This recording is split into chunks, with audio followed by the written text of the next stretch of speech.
Tsy misy vola lohany amin'ireo toeram-piofanana teknika rehetra miankina amin'ny fanjakana manerana ny nosy, entina hanamaivanana ny vesatry ny ray aman-dreny vokatry ny krizy ara-pahasalamana nateraky ny valanaretina Covid-19.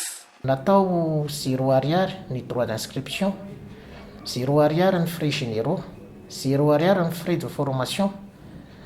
Mandrapatonga ny fipetra manaraka indray petraka ny ministera. Amin'ny alatsinainy 7 novambra izao no hanomboka ny Fampianarana ireo manaraka ny fiofanana mitohy na ny formation professionnelle initiale eny amin'ireo lycée teknika. Efa niditra tamin'ny alatsinainy teo kosa ireo mpampianatra. Mizara efatra mazava tsara ny Tetiandro amin'ity Fampianarana 24 iraika amby 24 ity. Ny Tetiandro voalohany amin'izany dia manomboka amin'ny 7 novambra taona 24 ka hatramin'ny 12 ny volana desambra taona 24. Ny examen fanandrify amin'izay dia atao amin'ny le 16, 17, 18, 21 et 22 décembre 2020. Ny vacances kosa dia atao amin'ny 23 décembre hatramin'ny 3 janvier 2021. Ny fimpitoana faharoa kosa dia manomboka ny 4 janvier 2021 hatramin'ny 30 mars 2021.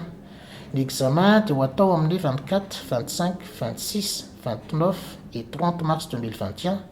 Ny vacances de Pâques kosa dia hanomboka amin'ny volana amin'ny 1er avril 2021 ka hatramin'ny 11 avril 2021. Ny fimpitoana fahatelo dia manomboka amin'ny 12 ny volana avril taona 2020 hatramin'ny 12 ny volana jona 2020. Ny examen fananaraka amin'izany dia hanomboka amin'ny le 16 ary farina hatramin'ny 22 taona.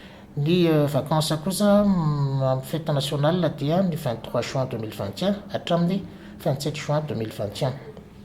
Fimpitoana farany dia hanomboka ny 28 juin 2021 hatramin'ny 30 juillet 2021 ary ny examen farany io dia atao ny 19 au 23 juillet 2021. Ny grande vacances kosa zany dia hanomboka amin'ny 31 juillet 2021.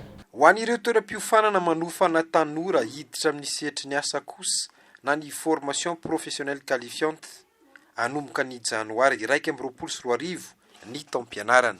Mbola miatratra any eny amin'ireo toeram-piofanana teknika rehetra manerana ny Madagasikara ireo fihetsika sakana ara-pahasalamana hitandrovana ny fianaky ny coronavirus.